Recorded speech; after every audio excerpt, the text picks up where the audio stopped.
Hello, my name is Sandra, and on my birthday, my husband smiled at me, raised a glass, and tried to poison me. I didn't drink it. I switched the glasses. That night was supposed to be special. Instead, it was the first thread that unraveled everything. Fake medical files, a forged diagnosis, betrayal from his best friend, and even his mother calling me dangerous on national TV. He didn't just lie. He built a whole story to erase mine. And yet, I'm still here. I fought back. I exposed them all. My 42nd birthday was supposed to be a celebration of love, not a performance in survival. The parlor was humming with soft jazz, polished silverware, and quiet laughter. Candlelight flickered across the tablecloth, and beyond the tall windows, Charlotte's skyline sparkled like a stage backdrop. Wesley reached across the table, poured my wine, and smiled like nothing had changed. But everything had.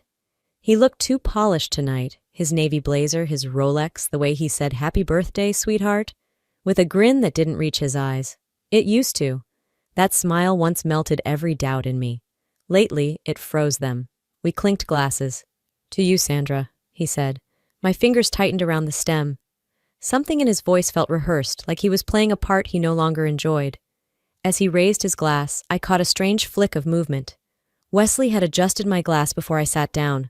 Quick, deliberate, almost too quick. My stomach clenched. Maybe it was just nerves. Or maybe it was the way he'd been acting the last few weeks. Distant, jittery, whispering on phone calls when he thought I was asleep. The wine sat untouched between us. Dark red, smooth. He watched me. I watched the wine. A young waitress leaned in politely. "Excuse me, ma'am," she murmured. "Could I have a moment, privately?" Wesley raised an eyebrow but didn't question it. I followed her past the bar, heels clicking against tile, heart slamming against my ribs. We stopped near the hallway leading to the restrooms. She looked maybe 20, braid tight, eyes wide. "My name's Tamika," she whispered, glancing around. "I shouldn't be saying this, but I saw your husband. He put something in your glass." I blinked. "Excuse me?" "I was at the bar. He poured from a small vial into your wine while you were texting. I didn't know what to do. I almost didn't say anything, but it looked wrong. Really wrong." Tamika's hands trembled. I'd want someone to tell me if it was me. My breath caught. It felt absurd, like a bad TV plot. Wesley? Poisoning me? He wasn't perfect, sure. He'd become evasive, maybe even cold. But this? Still, her fear was raw. Not dramatic. Genuine. I thought back to the hush-hush call at 2 a.m., the late-night meetings, the sudden interest in my firm's finances. Wesley wasn't who he used to be. "Thank you," I said, steadying my voice. Back at the table, I sat with a smile like armor. He leaned in again. "You okay?" I nodded, fake laughing. "This wine's too good to rush," I said. He chuckled and turned to his phone. That's when I swapped our glasses, subtle, fluid, like I'd done it 100 times. A stretch of the arm, a casual nudge. Now his was in front of me, mine in front of him. He never noticed. He lifted the glass again. "To you, Sandra." And I watched him drink. The glass was still on the table when he slumped forward, chest heaving like he couldn't breathe. Gasps rippled across the room as I stood, calm but alert. I reached for the napkin, careful and calculated, and wrapped it tightly around the stem of my glass, the one he'd meant for me. I slipped it into my purse just before the manager rushed over. "Is he okay?" someone asked. "I don't know," I answered, my voice low but steady. I didn't move to help him. I watched. The ambulance came fast. Everything after that was flashing lights, forms, questions I didn't answer. I told the EMTs he'd had wine and seemed to react badly, and I rode in the front seat to the ER without a word more. In the waiting room, the cheap fluorescent lights buzzed like a warning. I sat alone as Wesley was wheeled into a curtained bay, surrounded by medical staff trying to save the man who had tried to poison me. Tamika appeared 15 minutes later, her apron gone, wearing a hoodie and jeans. She walked toward me like she was afraid to be seen. "You came," I said. "I couldn't just go home," she whispered, sitting beside me. "You okay?" "I don't know," I replied, clutching my purse. "But you might have saved my life." She nodded once. Then I stood and approached the front desk. The nurse blinked when I asked if I could speak to a police officer. 10 minutes later, a female detective in plain clothes walked in. Her name was Carla Rogers. Tall, no-nonsense, hair pulled tight. She gestured to a private area just past the vending machines. Tamika followed me. I handed over the napkin-wrapped glass like it was a ticking bomb. "This was supposed to be mine," I told her, but I switched it. My husband drank it instead. Tamika gave her statement. I could see Detective Rogers' eyes narrow as she took notes, piecing it together like a puzzle she'd solved before. "We'll send this in for testing immediately," she said, securing the glass. "And I'll pull the restaurant's security footage. Don't worry. If he did something, we'll find it." She gave me her card and promised to call in the morning. Tamika hugged me, tight, brief, and then left without another word. It was nearly 4 a.m. when I finally got home. The condo felt colder than usual, too quiet. I didn't bother turning on the lights. I just dropped my purse on the table, kicked off my shoes, and stared out the window. He meant to drug me. Why? My phone rang at 7:43 a.m. I hadn't slept a second. "Mrs. Harper?" said the voice on the other end, calm and clipped. "Detective Rogers. We reviewed the footage. I think you need to come in." By 9 a.m., I was sitting in a narrow interview room at the Charlotte Police Department. A monitor on the wall played muted footage from the restaurant. There he was, Wesley, glancing over his shoulder, eyes darting, pulling something small and silver from his jacket. A vial. Clear. He tilted it over my glass and gave a flick of his wrist. Seconds later, Tamika entered the frame in the background. The timestamp matched. It was undeniable. "That qualifies as criminal tampering with intent to cause harm," Rogers said. "Depending on the test results, it could go further." I said nothing for a long moment.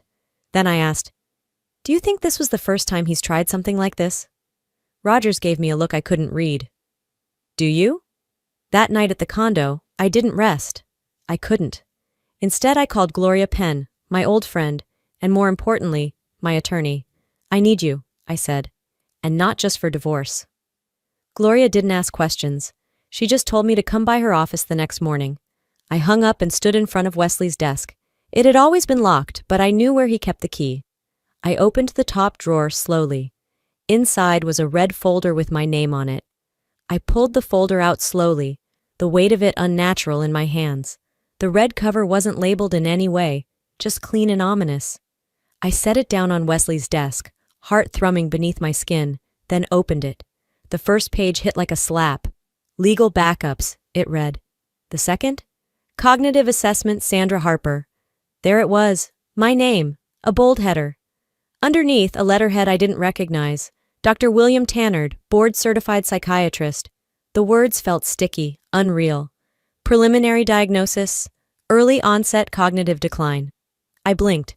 Once, twice. The room didn't shift, but everything inside me did. It listed symptoms: forgetfulness, paranoia, disorganized thinking, dates I never remembered, an online consultation I never had, a signature, typed, not inked, and a notary seal I'd never seen before in my life. I flipped through the rest, emails printed out, subject lines like "Next Steps Guardianship" and bank cosign forms. My breath snagged. This wasn't just a betrayal. It was strategy. Wesley hadn't planned to kill me. He planned to replace me. Maybe the wine was plan B, because plan A was power of attorney. I thought back to all those casual comments. "You're forgetting a lot lately. Maybe I should manage the bills. Let me handle the bank stuff, baby." It hadn't felt right then. Now, it felt calculated. What disturbed me most was how reasonable it all looked. It was designed to be believed. "Smart," I whispered to the empty room, "but not smart enough." I kept going. Attached was a guardianship draft petition. His name as petitioner. My supposed incapacity detailed in cold bullet points. He was trying to declare me unfit, strip me of everything, legally, publicly, permanently. I slammed the folder shut. There was no more doubt. Wesley wasn't acting impulsively. He'd built this for weeks, maybe longer. I grabbed my phone. Gloria answered on the first ring. "We're past divorce," I said, voice clear. "This is war." "I'll clear my afternoon," she replied. "Bring the whole thing." I hung up. My pulse slowed, then quickened again. because something gnawed at me. Wesley wouldn't leave this folder out, not if he thought I'd be alone here. I glanced around the room. That's when I noticed the second phone, his old work cell, plugged in and blinking on the floor. It had a missed call. From Tom. I stared at the blinking screen for a second longer, then shut the drawer. Tom. Wesley's oldest friend, his golf buddy, legal advisor, best man at our wedding. The kind of man who toasted loyalty, but billed you by the hour. By the time I reached Gloria's office downtown, the humidity outside was thick enough to choke. I stepped inside the cool, glassy lobby and rode the elevator up, folder clutched like it could bite. When I opened the door to her suite, there he was. Tom, sitting on Gloria's sofa like he belonged there, grinning at something she'd just said. "Sandra!" Gloria stood and waved me in. Tom was just dropping off a motion for another client. Total coincidence. Tom turned, all polished charm. "Sandra, you look... well." "I don't feel it," I said, matching his fake smile with one of my own. We exchanged a few pleasantries while I handed Gloria the red folder. I kept one eye on Tom, who didn't seem to notice, or maybe pretended not to. As Gloria flipped through the forged medical report, something caught my eye. At the corner of one document, barely visible, were faint handwritten initials. T.S. My spine stiffened. I glanced up just as Tom reached for a bottled water, his wedding band glinting under the light. Calm. Too calm. "Tom," I said lightly, "do you know a Dr. William Tannard?" He paused, bottle half twisted. "Name rings a bell. Why?" "Just wondering," I replied, folding my arms. "He seems to think I have early onset dementia." Gloria's eyes darted up. Tom laughed too fast. "That must be a mistake." I leaned forward, pulled out the sheet with his initials, and laid it flat on the table. "Then explain this." Tom's smile faltered. "Look, sometimes Wesley asks for help drafting legal formats. I didn't. This wasn't meant to be used." "You thought it wouldn't matter because no one would see it," I said, cold now. "Because I'd be out of the picture." Gloria stood slowly, pressing her lips into a tight line. "Tom," she said, voice thin, "you need to leave." He looked between us, betrayed by the very people who used to trust him. He mumbled something about misunderstandings and walked out without meeting my eyes. I turned to Gloria. "From this point on, you can't speak to him again, not even for brunch or a golf game." "You have my word," she said, jaw clenched. I tucked the folder back into my bag and exhaled. This wasn't about Wesley anymore. This was about every person who stood behind him. I left Gloria's office with the weight of war pressing behind my eyes. My phone buzzed before I even reached the parking garage. It was Michelle, my assistant. "Turn on Channel 5, now." I didn't ask why. I opened the local news app and saw the headline. Exclusive, Wesley Creighton's mother speaks out. On screen was Ba Creighton, sitting primly in her Sunday best, eyes red-rimmed but dry. The reporter fed her the cue. "She says her daughter-in-law has been showing signs of emotional instability, possibly paranoia." "I'm scared for my son," Ba Creighton said, her voice trembling. "Sandra isn't well. She needs help, not handcuffs." I stood in the parking lot, the world turning to static. My hands went cold. Within the hour, hashtags trended. #FreeWesley, #Protect the Creightons. Old photos of me at charity events, cropped and twisted, resurfaced. I hadn't even left the city, yet the court of public opinion had already condemned me. My inbox was flooded. "You're a fraud." "You heard him, didn't you?" One even called me a gold digger, a laughable insult given I made more than Wesley ever did. Then came the leaked footage, grainy from a distance, showing me leaving the restaurant. The angle made it look like I was fleeing, like I had something to hide. I slammed the condo door behind me and sat on the floor, my back against the wall. "Don't let them control the narrative," Gloria had said earlier. "Stay silent. We'll win this in court." But my business was bleeding. Clients emailed in concern. A few had already paused retainers. I couldn't stay silent. That night, I filmed a short video in my living room. No makeup, no tears, just truth. I am cooperating fully with the police. I won't respond to slander, but I will say this.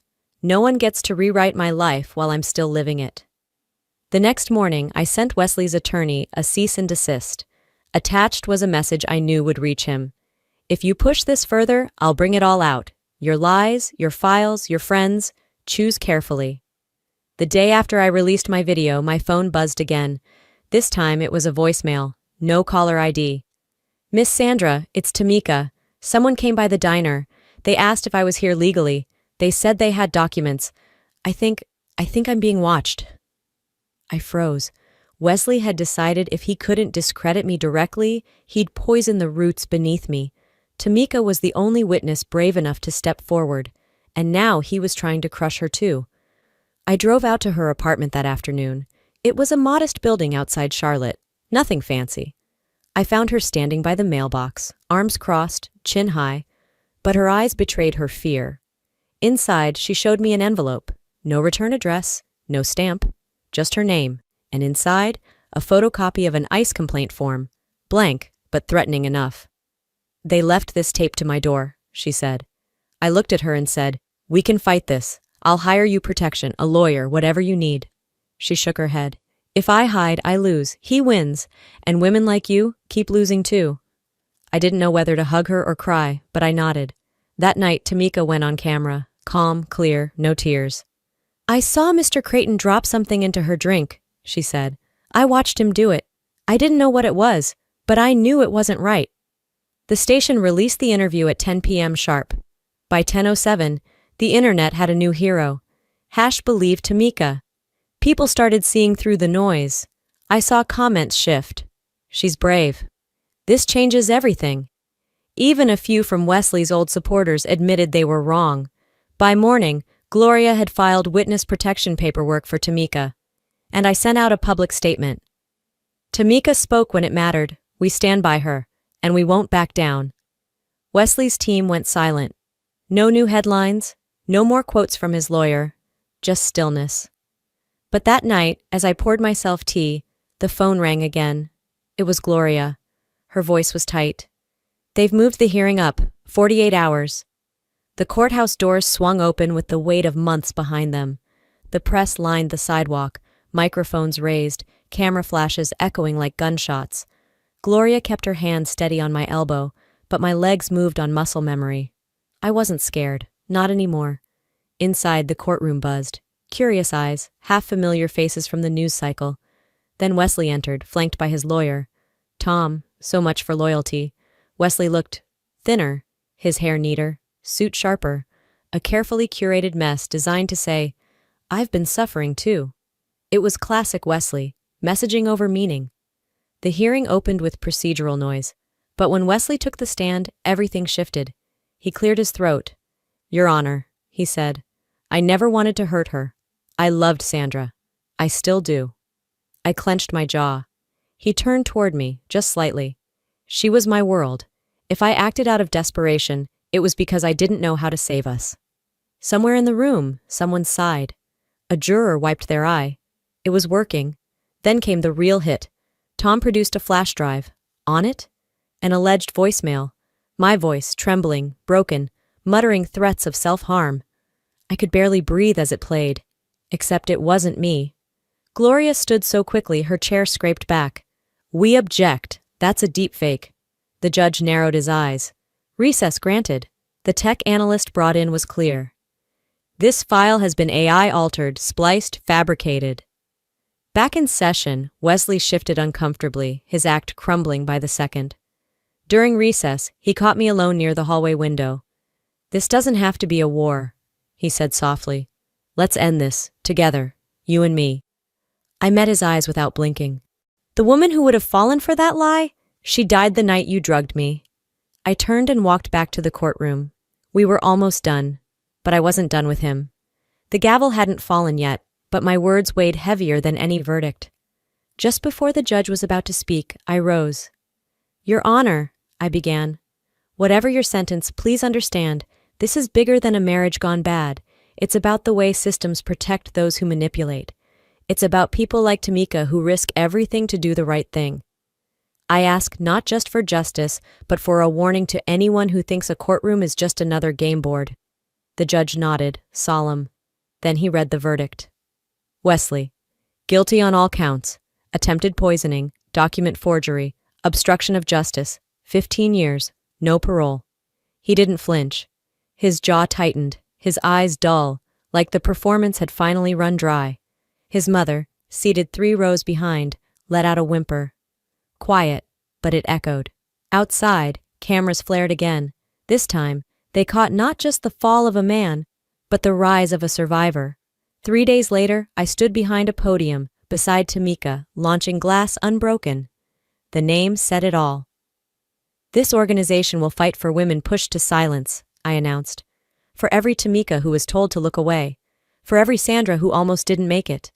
Tamika smiled beside me, a small, steady kind of pride. By week's end, I signed final papers stepping away from my firm. Gloria took the reins. I walked out of that office not with loss, but with clarity. Now, I live near Lake Lure, a cottage with peeling paint and wild lavender. I plant things that don't ask much. I paint badly. I sleep deeply. No cameras, no courtrooms, no Wesley. I didn't just survive him. I dismantled the machine that built him. The mornings here arrive without alarms, just golden light spilling through linen curtains and the soft trill of birds I still don't know by name. I drink my coffee black now, bitter, honest, no sweeteners, no illusions. That morning I opened my sketchbook on the porch and started with loose lines. Nothing complicated, just movement. Rhythm. My hands no longer shook. The mail came late, as usual. Among catalogs and charity requests was an envelope with familiar handwriting. Wesley's mother. I opened it on the kitchen counter. I didn't know, it read. Maybe I didn't want to, but I regret what happened to you. That's all I can say. There was no apology, but I didn't expect one. Closure isn't something someone gives you. You claim it. I folded the letter once, then slid it into the drawer beside the sink, under takeout menus and receipts. Let the past sit where it belonged. Later that week, Gloria called. Tom had been formally charged. Ethical violations, aiding fraud, perjury. His license was on ice pending full investigation. Wesley hadn't filed an appeal. No surprise. His world had shrunk to a cell and cold metal bars. Maybe that's the first honest thing he's touched in years. Tamika's voice had appeared in a podcast about courtroom justice. She spoke with clarity that couldn't be taught. I sent her flowers. No card. Last Sunday, I drove out to the parlor. I sat at the same table by the window, ordered tea, watched the light bend over the silverware. No one approached me. Good. This week I finished a painting. A wine glass, cracked through but stitched with gold leaf in every fracture. I called it not broken, just rebuilt.